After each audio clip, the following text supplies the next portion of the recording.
अथ द्वादशोऽध्यायः 12वां अध्याय। बुद्धिमान मनुष्य को भोजन प्राप्ति के संबंध में चिंता नहीं करनी चाहिए। उसे केवल धर्म कर्म के संबंध में चिंतन करना चाहिए, क्योंकि मनुष्य के जन्म के समय ही भोजन का प्रबंध हो जाता है। सानंदम सदनम सुताश्च सुधेयम सुदह कांता प्रियालापिनी इच्छा पूर्ति धनम स्वयोसितिरतिः स्वाज्ञापरा सेवका आतिथ्यम शिवपूजनम प्रतिदिनं मिष्टान्नपानं गृहे साधोः संगमुपासते च संततं धन्यो गृहस्थाश्रमः। उसी का घर सुखी हो सकता है जिसके पुत्र और पुत्रियां अच्छी बुद्धि से युक्त हों, जिसकी पत्नी मधुभाषिणी हो, जिसके पास परिश्रम हो, ईमानदारी से पैदा किया हुआ धन हो, अच्छे मित्र हों, अपनी पत्नी के प्रति प्रेम और अनुराग हो, नौकर चाकर आज्ञा का पालन करने वाले हों, जिस घर में अतिथियों का आदर सम्मान होता है, कल्याणकारी परमेश्वर की उपासना होती है, घर में प्रतिदिन अच्छे मीठे भोजन और मधुर पेयों की व्यवस्था होती है, सदा सज्जन पुरुषों का संग अथवा संगति करने का अवसर मिलता है, ऐसा गृहस्थ आश्रम धन्य है, प्रशंसा के योग्य है। आदर्श गृहस्थ का रूप स्वरूप कैसा होना चाहिए, इस ओर आचार्य ने इस श्लोक में स्पष्ट रूप से इशारा किया है। आर्तेषु विप्रेषु दयान्वितश्च यत् श्रद्धया स्वल्पमुपैति दानम् अनन्तपारं समुपैति राजन् यदि दीयते तन्न लभेद द्विजेभ्य। दयालु और करुणा से युक्त मनुष्य दुखी ब्राह्मणों को श्रद्धा से जो कुछ भी दान देता है, हे राजन, वह दान देने वाले को उतना ही प्राप्त नहीं होता। प्रभु की कृपा से उसमें काफ़ी वृद्धि होती है और वह दान देने वालों को भली प्रकार मिलता जाता है। कबीर आदि अनेक संतों ने भी इस बात की पुष्टि की है कि दान दिए धन न घटे, अर्थात दान करने से दान देने वाले के धन में कमी नहीं आती, बल्कि उसमें पुण्य के रूप में वृद्धि होती है। दाक्षिण्यम स्वजने दया परजने साठ्यम सदा दुर्जने प्रीतिः साधु जने स्मयः खल जने विद्वज्जने चार्जवम शौर्यम शत्रुजने क्षमा गुरुजने नारीजने धृष्टता इत्थम ये पुरुषाः कलासु कुशलास्ते स्वे अवलोक स्थितिः।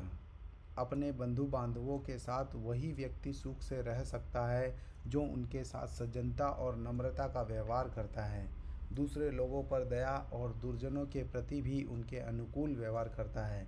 सज्जन लोगों से जो प्रेम रखता है, दुष्टों के प्रति जो कठोर होता है और विद्वानों के साथ सरलता से पेश आता है, जो शक्तिशाली लोगों के साथ शूरवीरता और पराक्रम से काम लेता है, गुरु माता पिता और आचार्य के प्रति जो सहनशीलता पूर्ण व्यवहार कर रखता है, तथा स्त्रियों के प्रति अधिक विश्वास न करके जो उनके प्रति चतुराई पूर्ण व्यवहार करता है, वही कुशलतापूर्वक इस संसार में रह सकता है। हस्तो दान विविर्जितो श्रुतिपुटो सारस्वत द्रोहिणो नेत्रे साधु विलोकनेन रहिते पादो न तीर्थम गतो।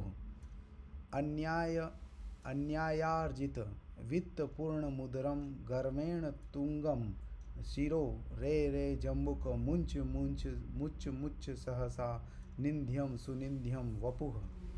जिसके दोनों हाथ कभी दान आदि के कार्य में नहीं लगे, अर्थात जिसके जीवन में कभी दान न दिया हो, कानों से वेद आदि शास्त्रों का श्रवण नहीं किया, अर्थात उनसे द्वेष करता रहा हो, अपने दोनों नेत्रों से सज्जन पुरुषों के दर्शन नहीं किए, पैरों से तीर्थ यात्रा नहीं की, माता पिता तथा आचार्य की सेवा के लिए जो उनके पास कभी नहीं गया, जिसने अन्याय से धन इकट्ठा करके अपनी आजीविका चलाई, इतने पर भी जो आदमी अभिमान से सिर ऊंचा उठाकर चलता है, ऐसे व्यक्ति के लिए चाणक्य कहते हैं कि है गिदड़ के समान नीच मनुष्य, तू तो नीच लोगों से भी नीच है, तू अत्यंत निंदनीय है। इसलिए जितनी जल्दी हो सके इस नीच शरीर को त्याग दे, अर्थात तेरे इस प्रकार के जीवन से तेरा मर जाना अति उत्तम है।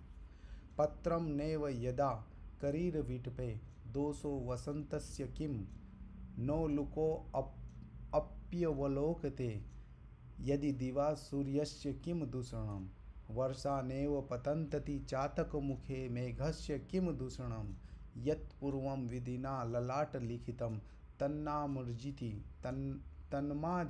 तन्मार्जितुम कह क्षमः।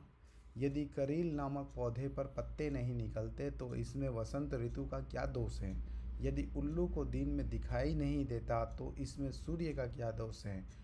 यदि चातक की चोंच में वर्षा का पानी नहीं टिकता तो इसमें बादल का क्या दोष है। संसार को बनाने वाले ब्रह्मा ने मनुष्य के भाग्य में जो कुछ लिख दिया है उसे कोई भी नहीं मिटा सकता, वह उसे अवश्य भोगना पड़ता है। चाणक्य यहाँ कहते हैं कि जिसके भाग्य में जो लिखा है उसे कोई नहीं मिटा सकता, लेकिन आचार्य भाग्यवादी भी नहीं है। सत्संगाद भवति ही माधुता खला नाम साधु नाम न ही खल संग मा खल तत्वम त्वम आमोदम कुसुम भवम मृदेव धत्ते मृदगंधम न ही कुसुमानि धारयन्ति। सज्जनों के सत्संग से दुर्जन मनुष्य भी सज्जन हो सकता है, परंतु सज्जन पुरुषों में दुष्टों की संगति से दुष्टता वैसे ही नहीं आती जैसे फूलों से उत्पन्न होने वाली सुगंध मिट्टी में तो आ जाती है, परंतु मिट्टी की गंध फूल में नहीं आ पाती। इसका अर्थ यह है कि जिसका जो वास्तविक स्वभाव है उसमें परिवर्तन नहीं होता, अर्थात ऐसा स्वभाव जो परिवर्तनशील नहीं है श्रेष्ठ माना जाता है। दुष्ट का सज्जन के संग से सज्जन बन जाना और दुष्ट के संग से सज्जन का सज्जन ही बने रहना इस बात की पुष्टि करता है कि सज्जनता मनुष्य का सच्चा स्वभाव है। साधु नाम दर्शनम पुण्यम तीर्थभूता ही साधवः कालेन फलते तीर्थम सद्यः साधु समागमः। सज्जन पुरुष के दर्शन से पुण्य प्राप्त होता है, क्योंकि साधु पुरुष अपने आप में साक्षात तीर्थ स्वरूप होते हैं। तीर्थ तो अपने समय के अनुसार ही फल देता है, परंतु साधुओं का संग करने से जल्दी ही मन की आशाएं पूर्ण हो जाती हैं। विप्रास्मि नगरे महान कथय कस्ताल द्रुमाणाम गणः को दाता रजको ददाति वसनम प्रातगृहीत्वा निशि को दक्षः परदार वित्तहरणे सर्वे अपि दक्षो जनः कस्माज्जीवसि है सखे विषकृमिन्यायनेन जीवाम्यहम्। कोई राही अथवा यात्री किसी नगर में पहुंचकर किसी ब्राह्मण से पूछता है कि हे ब्राह्मण, मुझे बताओ कि इस नगर में कौन सबसे अधिक महान है। उस ब्राह्मण ने उत्तर दिया, ताड़ के वृक्षों का झुंड। यात्री ने फिर प्रश्न किया कि इस नगर में दाता कौन है। उसे उत्तर मिला, धोबी ही यहाँ का सबसे बड़ा दाता है, जो प्रातःकाल कपड़े धोने अथवा रंगने के लिए ले जाता है और सायंकाल के समय लौटा देता है। यात्री ने फिर पूछा कि इस नगर में चतुर व्यक्ति कौन है, तो ब्राह्मण ने उत्तर दिया कि इस नगर के सभी व्यक्ति दूसरों का धन और उनकी स्त्री का हरण करने में चतुर हैं। यात्री ने फिर पूछा कि ऐसी अवस्था में तुम्हारा जीवन यहाँ कैसे बीतता है। ब्राह्मण ने उत्तर दिया कि मैं विष में पैदा होने वाले कीड़े की समान हूँ, जो उसी में उत्पन्न होता है लेकिन फिर भी विष के प्रभाव से मुक्त रहता है। विष का उस पर कोई असर नहीं होता। मैं उसी प्रकार इन लोगों के साथ अपना जीवन बिता रहा हूँ। प्रतिकूल परिस्थितियों में जीने का सूत्र है यह विष कृमिन्याय। न विप्रपादोदत दक कर्दमानि न वेद शास्त्र ध्वनि गर्जितानि स्वाहा स्वधाकार विवर्जितानि श्मशान तुल्यानि गुहाणितानि। जिन घरों में ब्राह्मणों के पांव धोने वाले जल से कीचड़ न हुआ हो, जहाँ वेद आदि शास्त्रों के पाठ न होते हो, जिसमें स्वाहा और स्वधा इन शब्दों का उच्चारण न होता हो, वे घर श्मशान के समान हैं। जिन घरों में ब्राह्मणों का आदर सत्कार नहीं होता, जहाँ वेद आदि शास्त्रों की ध्वनि नहीं गूंजती, जिस घर में अग्निहोत्र अर्थात होम आदि शुभ कर्म नहीं होते उसे स्मशान के समान समझना चाहिए। वह घर मुर्दा का निवास स्थान ही माना जाएगा, वहाँ जीवन शक्ति नहीं होती। सत्यम माता पिता ज्ञानम धर्मो भ्राता दया स्वसा शांति पत्नी क्षमा पुत्र षडे ते मम बांधवा। किसी सांसारिक पुरुष ने किसी संत महात्मा को अत्यंत आनंद की स्थिति में देखकर उनसे उनके बंधु बांधवों के बारे में पूछा तो संत ने उत्तर दिया, सत्य ही मेरी माता है और ज्ञान मेरा पिता है, धर्म ही मेरा भाई है और दया मेरी बहन है, शांति मेरी पत्नी है और क्षमा और सहनशीलता मेरे पुत्र हैं। यह 6 ही मेरे परिवार के सदस्य हैं, मेरे बंधु बांधव मेरे रिश्तेदार हैं। अनित्यानि शरीराणि विभवो नैव शाश्वतः नित्यं सन्निहितो मृत्युः कर्तव्यो धर्म संग्रह। यह शरीर अनित्य है अर्थात नाशवान है। धन संपत्ति भी सदा किसी के पास स्थिर नहीं रहती, मृत्यु सदैव प्रत्येक के पास रहती है। इसलिए प्रत्येक व्यक्ति को धर्माचरण करना चाहिए। मनुष्य जानता है कि जिसने इस संसार में जन्म लिया है वह मरेगा अवश्य। धन भी किसी के पास सदा स्थिर नहीं रहता, सबको इस संसार से एक दिन विदा लेनी है। इसलिए उसका कर्तव्य है कि वह इस संसार में धर्माचरण द्वारा धर्म का संचय करे, क्योंकि धर्म ही मनुष्य की मृत्यु के बाद उसका साथ देता है। अपने अच्छे आचरण के कारण संसार में उसे याद किया जाता है। आमंत्रणोत्सवा विप्रागाओ नवतृणोत्सवा पत्युत्साहयुताः नार्यः अहम कृष्ण रसोत्सव। किसी ब्राह्मण के लिए भोजन का निमंत्रण मिलना ही उत्सव है। गौओं के लिए ताजी नई घास प्राप्त होना ही उत्सव के समान है। पति में उत्साह की वृद्धि होते रहना ही स्त्रियों के लिए उत्सव के समान है। और मेरे लिए तो श्री कृष्ण के चरणों में अनुराग ही उत्सव के समान है। मातृवत परदारांश्च परद्रव्याणि लोष्ठवत आत्मवत सर्वभूतानि यह पश्यति स पश्यति। जो व्यक्ति दूसरी स्त्रियों को माता के समान देखता है, दूसरों के धन को मिट्टी के ढेले के समान समझता है और संसार के सभी प्राणियों को अपनी आत्मा के समान देखता है, वास्तव में वही यथार्थ को देखता है।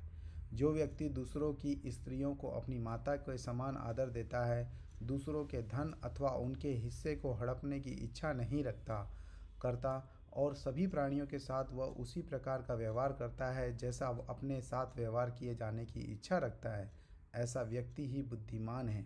अर्थात उसका इस प्रकार का आचरण ही उसे श्रेष्ठ बनाता है। आचार्य के अनुसार किसे कैसे देखना है इसे वह जानता है।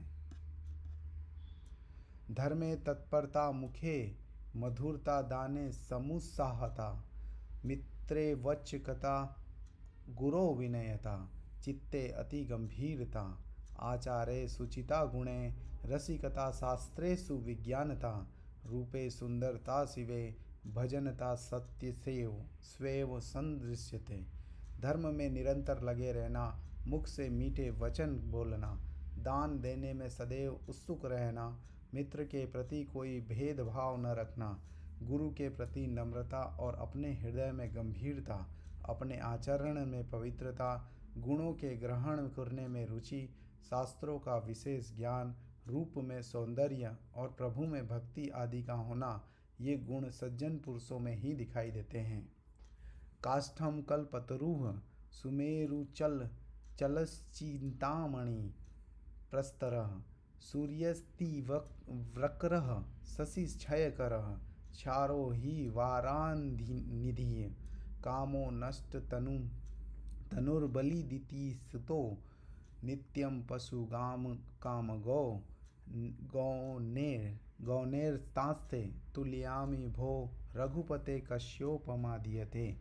सभी कामनाओं की पूर्ति करने वाला कल्प वृक्ष लकड़ी है, सुमेरु एक पर्वत है, चिंताओं को दूर करने वाली मणि चिंतामणि एक पत्थर है, सूर्य भयंकर रूप से प्रचंड किरणों वाला है, चंद्रमा की कलाएं क्षीण होती रहती हैं, समुद्र खारा है, कामदेव का कोई शरीर नहीं, दानशील बलिदैत्य है, कामधेनु अर्थात सबकी इच्छा पूर्ण करने वाली गाय एक पशु है। मैं इन सबको आपके समान अर्थात आपके बराबर नहीं समझता। हे प्रभु राम, आपकी तुलना किसके साथ की जाए, अर्थात आप अतुलनीय हैं। विनयम राजपुत्रेभ्यः पंडितेभ्यः सुभाषितम अनित्यम धृतकारेभ्यः स्त्रीभ्यः शिक्षेत कैतवम। व्यक्ति सभी स्थानों से कुछ न कुछ सीख सकता है।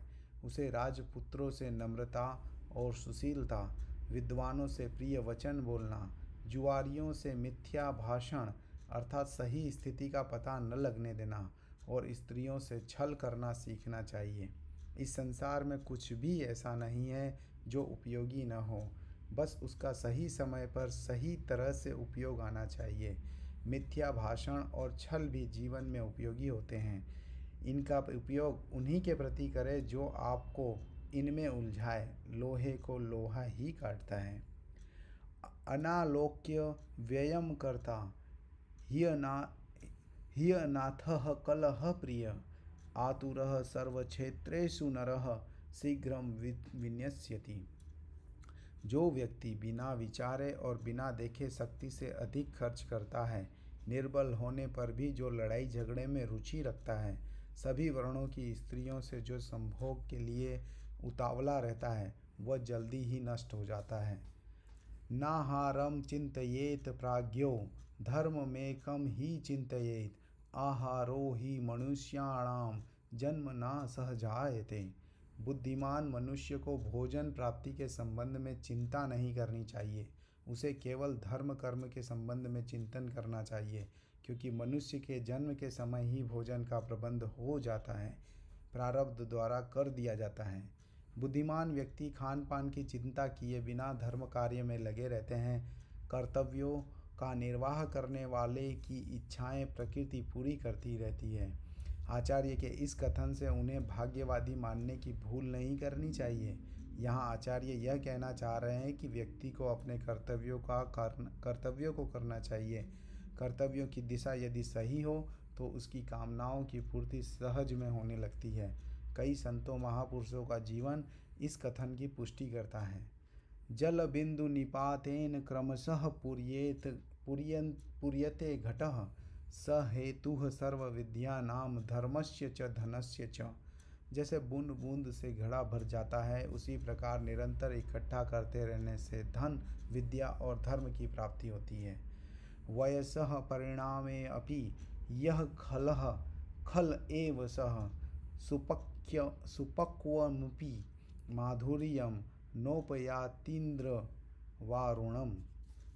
जो व्यक्ति दुष्ट है वह परिपक्व अवस्था का हो जाने पर भी दुष्ट ही बना रहता है।